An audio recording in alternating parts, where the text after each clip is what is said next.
If you like to paint a bird's fly, just put the wings like this. Another wings put, you can put like this. Then do the details like you do with me. Another wings, and this is going to be the, the top of the beak and the body.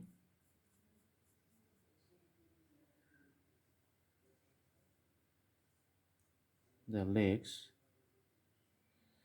and the details of the wings, you can see.